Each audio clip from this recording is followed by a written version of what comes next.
لا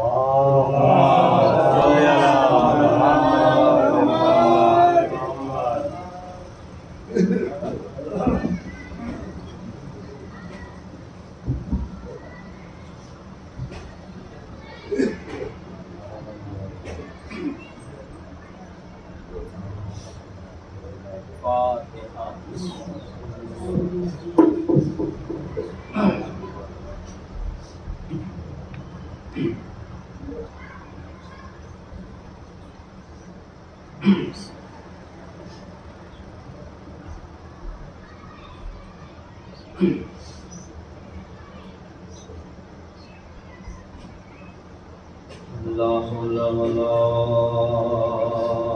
قوة إلا بالله العلي العظيم. أعوذ بالله من الشيطان الرجيم. بسم الله الرحمن الرحيم. الحمد لله الذي لا يبلغ مدحته القائلون ولا يحصي نعمه العاقلون ولا يؤدي حقه المجتهدون. الذي لا يدركه القوت الهمم ولا يناله غوث الفتن. الذي ليس لصفته حد محدود ولا نعت موجود ولا وقت معدود ولا علم موجود. قدر الخلائق بقدرته ونشر بها برحمته وابتدى بسحور ميدان ارضه. والصلاة والسلام على سيد الأنبياء والمرسلين سيدنا وطبيب نفوسنا وحبيب قلوبنا أبي القاسم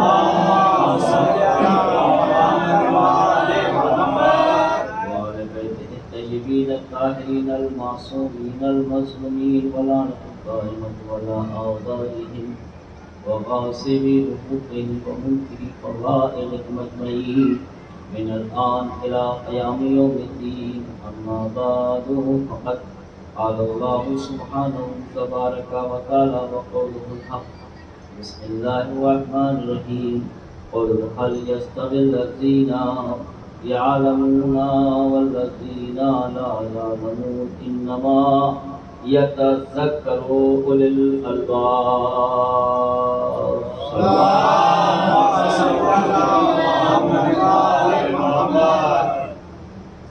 مسلسل میں اس آئے کریمہ کے ذہن میں علمی گفتگو قرآن اور حدیث کے آئینے میں عرض کر رہا ہوں اور آپ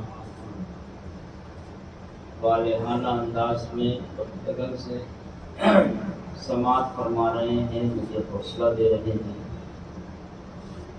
یقیناً میرے لیے یہ بات قابل فخر اور یقیناً حوصلہ ہی انسان کو کہاں سے کہاں لے جاتا ہے. اور دو چیزیں ہیں انسان کی بلندی کے لیے، ترقی کے لیے. ایک کا نام کوشش ہے اور ایک کا نام حوصلہ. اور کلام پاک میں بھی کہا ان لیس للانسان الا ما سعی، بے شک نہیں ہے انسان کے لیے مگر یہ کہ جو وہ کوشش کرے گا. جتنی کوشش کرے گا اتنی ہی ترقی کرتا چلا جائے گا. قرآن نے بھی کہا ان لیس للانسان الا ما سعی. اور پیغمبر اسلام حضرت محمد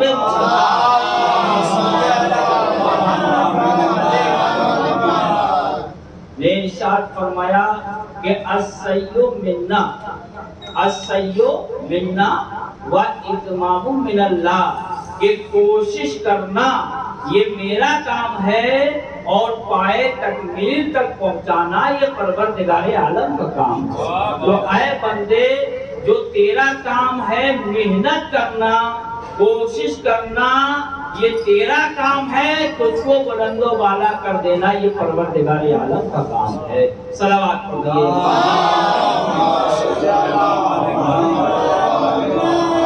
لیکن بغیر کوشش، بغیر محنت، بغیر مشقت کے اگر ترقی کرنا چاہ رہا ہے تو یہ خیال ہو سکتا ہے، اس کے علاوہ حقیقت کا اس سے کوئی تعلق نہیں ہو سکتا۔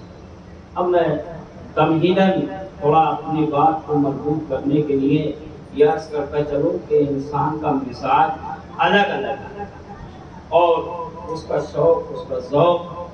کبھی انسان یوں ہی ہوٹلوں پہ 3-3 4-4 گھنٹے بیٹھ کر بتا دیتا ہے، یہ بھی شوق ہے اپنا کہ صاحب وہاں ضرور جائیں گے، چاہے گھر کے اندر کچھ کھانے کو ہے یا انتظام ہے یا نہیں ہے، مگر وہاں ضرور جائیں گے۔ کیا کسی حدیث میں ہے، قرآن میں ہے کہ آپ 2-4 گھنٹے ہوٹل پہ خالی وقت گوائیے، ادھر ادھر کی باتیں کیجیے، جبکہ ذمہ داری آپ کے سر کی؟ لیکن مزاج بن گیا ہے جیسے بیڑی کھانے، بیڑی گٹکا استعمال کرنے کا مزاج، اسی طرح بہت سارے مزاج انسان نے بنا رکھے ہیں۔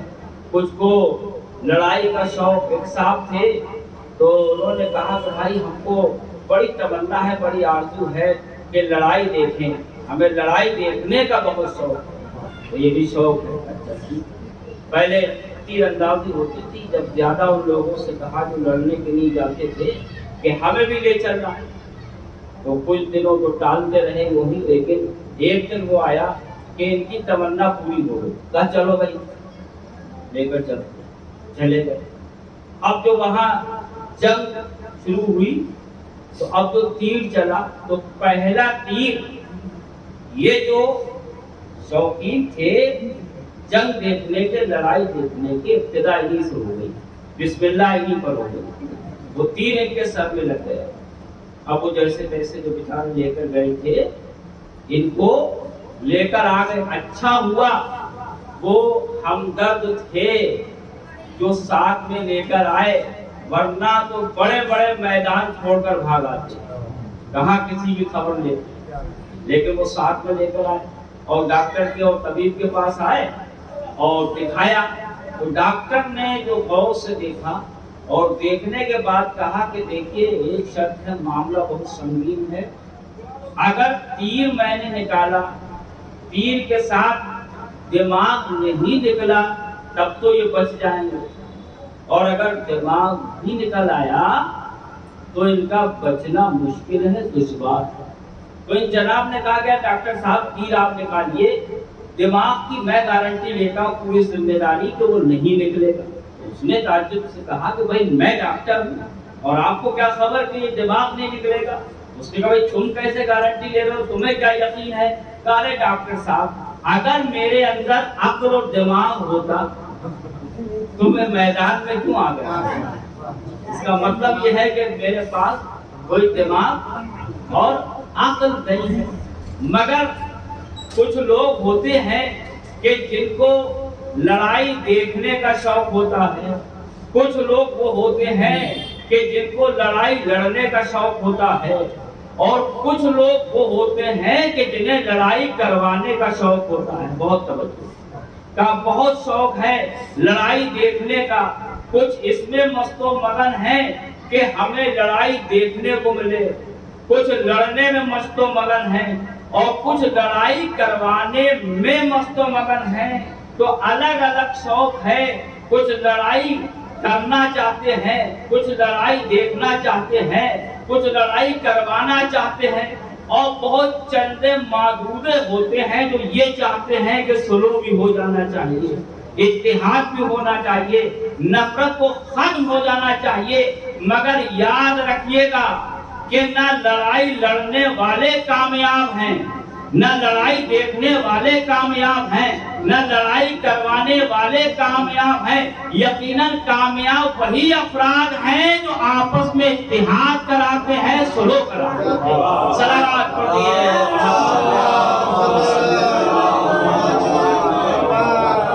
اور اگر کہیں نہ دیکھنے کو ملے تو ایام عزرا میں دیکھ لیجیے، صاحب گروپ بازی، پارٹی بازی اور کیا کیا ہوتا رہتا ہے کہ صاحب ان کا جلوس ہے، یہ ہمارا جلوس ہے، یہ ان کی مجلس ہے، یہ ہماری مجلس ہے، یہ ان کی شبیداری ہے، یہ ہماری شبیداری ہے. اسی میں گروپ بازی کچھ کرنے والے ہوتے ہیں، کچھ کرانے والے ہوتے ہیں اور کچھ دیکھنے والے ہوتے ہیں. مگر یاد رکھنا کہ کسی بھی طرح کی گروپ بازی اچھی نہیں ہے. جب اور معاملات میں اچھی نہیں ہے تو عزاداری میں گروپ بازی کس طرح سے اچھی ہو سکتی ہے؟ صلوات پڑھ دیئے.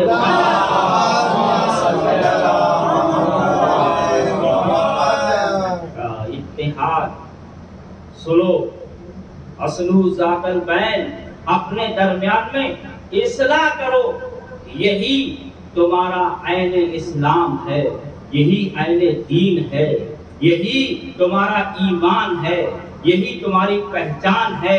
یہی اللہ نے بتایا وَاعْتَصِمُوا بِحَبْلِ اللَّهِ جَمِيعًا، تم سب کے سب متحد ہو کر اللہ کی رسی کو مضبوطی سے تھام لو. وَلَا تَفَرَّقُوا، آپس میں اختلاف نہ کرو.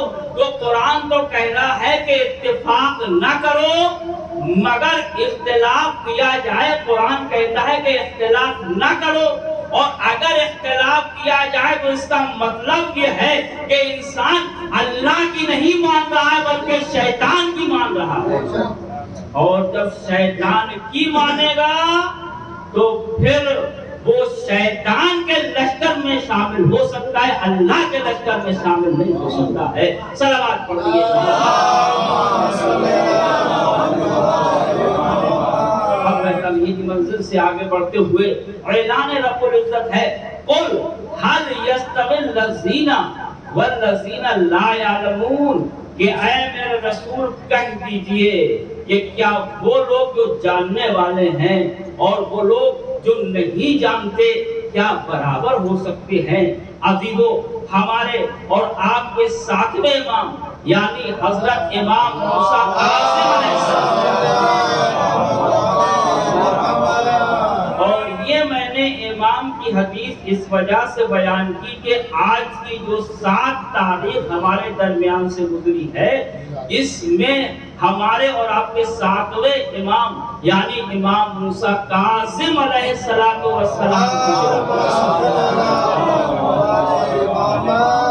بہت عظیم تاریخ ہمارے درمیان سے گزری. تو یہی ہمارے 7ویں امام نے ارشاد فرمایا کہ محادث العالم علی المزابر خیر من محادث الجاہل علی الزرابی، کہ عالم دین سے ایک معمولی پست جگہ پہ گفتگو کرنا بہتر ہے، بفضیلت ہے، عمدہ ہے، قابل تعریف ہے جاہل سے بات کرنا مسندوں کے اوپر. اور مسندیں بچھی ہوئی ہیں، گدے لگے ہوئے ہیں، سارے اہتمامات ہیں مگر اس پہ گفتگو اچھی نہیں ہے. تو آپ بتائیے کیا اچھے گدوں کے ذریعے، قالینوں کے ذریعے، اچھے مشروبات کے ذریعے، اچھے کھان پان کے ذریعے اگر 50 یا 100 طرح کے کھان پان بھی کیوں نہ ہو لیکن اگر وہ وزن علم سے خالی ہے تو بیکار ہے. لیکن جہاں کچھ بھی نہیں ہے، سادگی ہے مگر علم کی گفتگو ہے تو وہ جگہ اس جگہ سے بہتر ہے. لہذا کہا اگر عالم معمولی جگہ پہ کیوں نہیں ہو وہاں چلے جاؤ، اس لیے کہ تمہیں اچھے کھانے فائدہ نہیں پہنچا سکتے ہیں بلکہ جو عالم کی گفتگو ہوگی اس کے ذریعے سے تمہاری دنیا بھی بن جائے گی، آخرت بھی بن جائے گی. صلوات پڑھ دیئے.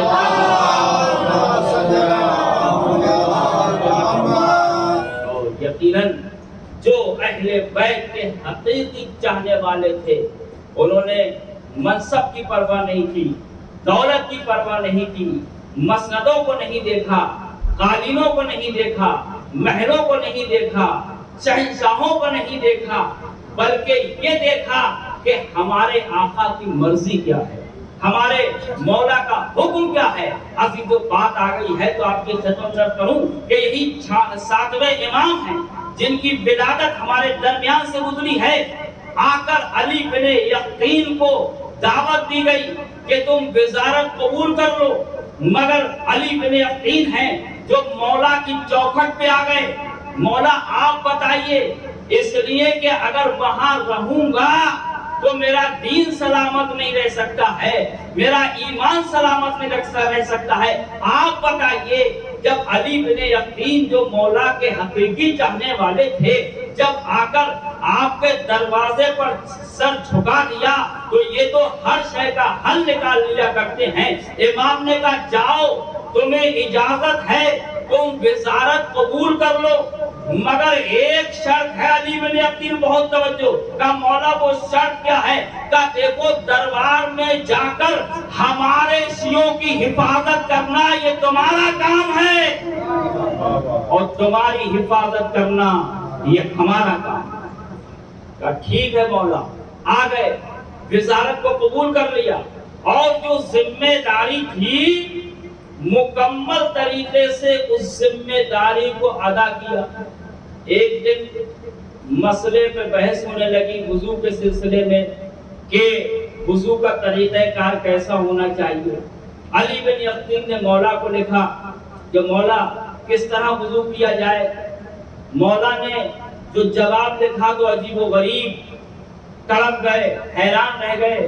جو طریقہ تھا وہ بالکل بدلا ہوا تھا کہ اے علی بن یقین، تمہیں چاہیے کہ تم انگلیوں کی طرف سے کوہنی کی طرف ہاتھ دھو 3 مرتبہ، اور جو دوسرا طریقہ ہے وہ مکمل طریقے سے آپ نے طریقہ بتا دیا۔ اب علی بن یقین حیرت میں ہیں، اگر ہم جیسا کوئی جذباتی ہوتا تو بگڑ جاتا کہ ہم کیسے اس طریقے کو بدل سکتے ہیں، لیکن یہ امام کے حقیقی چاہنے والے تھے کہ امام ہم سے بہتر مصلحتوں کو جانتا ہے، اس میں ہوگی کوئی بہتری جو امام نے مجھے حکم دیا ہے، جب تک کہ امام کا دوسرا آرڈر نہیں آتا ہے میں اس پہ عمل کروں گا۔ عمل کرنا شروع کیا، ادھر عمل کیا، ادھر کسی چغل خور نے، بڑے بڑے چغل خور ہوتے ہیں جو درباروں میں رہتے ہیں، بادشاہوں کے پاس رہتے ہیں، ان کا کام ہی ہے کہ ادھر کی ادھر، ادھر کی ادھر۔ حاسد تھا، اسے موقع مل گیا، اس نے کہا اے بادشاہ کچھ خبر بھی ہے؟ کہا کیا؟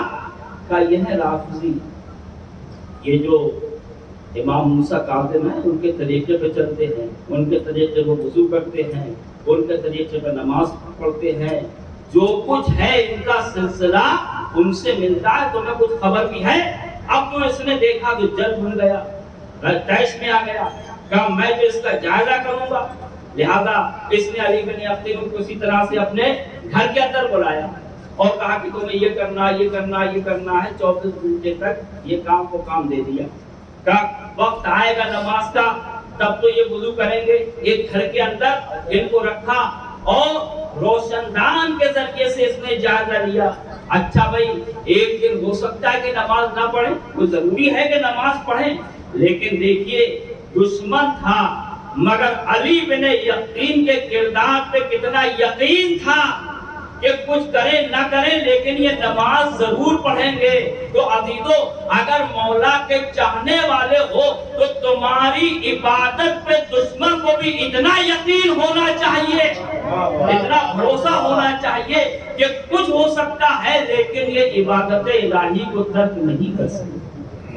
اب تو نماز کا وقت آیا، بھلے وقت علی بن یقین پہلے ہی سے آمادہ تھے، وضو کیا سرکاری طریقے سے، اس نے دیکھا تو مطمئن ہو گئے اور اس نے تو علی بن یقین کو گلے سے لگا لیا کہ پتہ نہیں کس طرح کے لوگ باتیں کرتے ہیں تمہارے متعلق، مجھے تو معلوم نہیں، لیکن پھر بھی جب کہا گیا تو مجھے کچھ نہ کچھ سمجھ میں آیا، مگر ہاں اب مجھے یقین ہو گیا کہ یقیناً تم ہمارے طریقے پہ چلتے ہو اور جو تمہیں ذمہ داری دی گئی ہے اتنی بڑی ذمہ داری کوئی نہیں نبھاتا کہ جتنی علی بن یقین تم نبھاتے ہو۔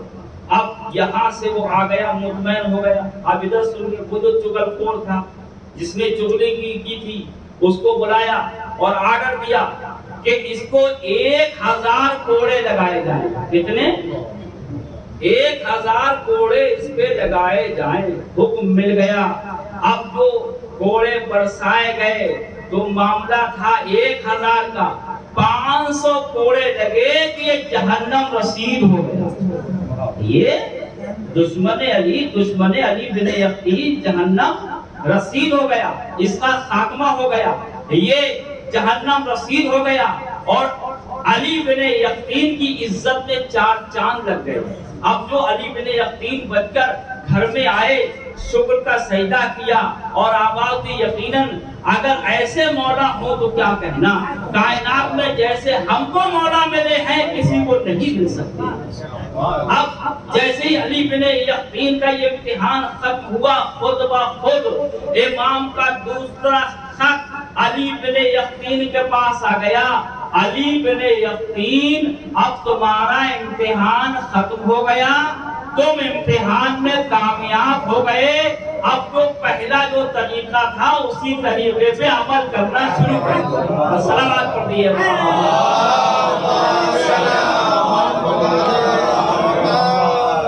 اور دیکھیے ایسا نہیں ہے، معصوم نے خود کہا ہے کہ تم سمجھ نہیں پاتے ہو، ہم تمہاری کہاں کہاں حفاظت کرتے ہیں. اگر ہمارا سایہ تمہارے اوپر نہ رہے تو زمانے کے افراد تم کو مٹا دے، تم کو ختم کر دیں. وہ تو ہماری نگاہیں ہیں، ہمارا رحم و کرم ہے جو تم کو زمانے کی مصیبتوں سے بلاؤں سے محفوظ رکھے.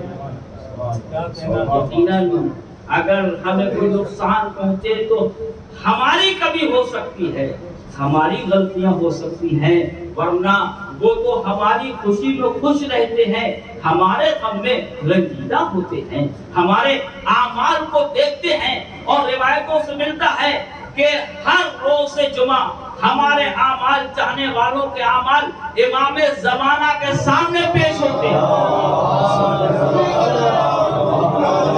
جب وہ ہمارے اچھے اعمال دیکھتے ہیں تو خوش ہوتے ہیں، مسرور ہوتے ہیں، اور جب بدعمالیوں پہ نظر جاتی ہے تو رنجیدہ ہوتے ہیں. اے عزاداروں مومنوں، ہمیں چاہیے کہ ہم اپنے اعمال کو سنواریں تاکہ ہمارا امام ہم سے خوش ہو جائے، اور جب امام خوش ہو جائے گا تو اللہ کا رسول بھی خوش ہو جائے گا، پروردگار عالم بھی خوش ہو جائے گا. صلوات پڑھیے.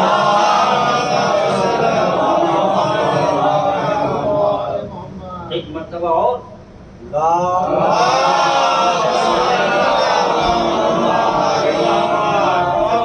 سے آپ نے صلوات پڑھ دی. اس کا مطلب یہ ہے کہ آپ مکمل طریقے سے بیدار ہیں اور بیداری سے سن رہے ہیں. یہ بہت خوشی کی بات ہے. اور بس اتنا ہی بہت ہے کہ آپ بیدار رہنے، اس کے علاوہ تو زیادہ نہ میں امید رکھتا ہوں اور نہ اس طرح کی تقریر کرتا ہوں. اب دیکھیے بڑی تقریر اور بڑی مجلس اور چھوٹی مجلس اور درمیانی مجلس یہ تو مومنین طے کریں گے. لیکن ہاں ایسا ہوتا ہے کبھی کبھی کہ صاحب ذاکر بہت بڑا ہو. اگر پلین سے ذاکر صاحب آ رہے ہیں تو پھر تو بھائی کیا کہنا، وہ تو ممبر تک جائیں گے سبحان اللہ ماشاء اللہ کیا کہنا، اور درود اور صلوات. اور جب ظاہر سی بات جب بغیر پڑھے سبحان اللہ ماشاء اللہ سب کچھ ہونے لگتا ہے تو بھائی وہ بھی سوچ لیتے ہیں کہ بغیر پڑھے سب کچھ مل رہا ہے تو پھر پڑھنے کی ضرورت کیا ہے. صلوات پڑھیے.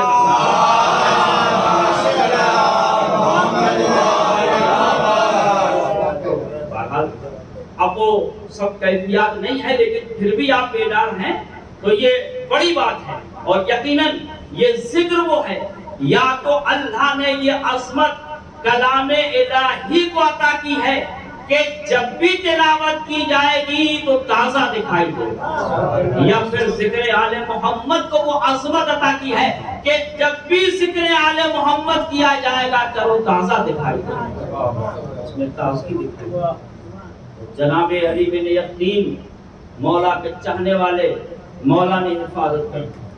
پھر کسی بات سے بادشاہ بہت خوش ہوا کسی کام سے تو اس نے لباس خاص کرا، بہترین قیمتی لباس اس میں آتا ہے. دیکھیے یہ محبت کا طریقہ ہے. جب بہترین لباس ملا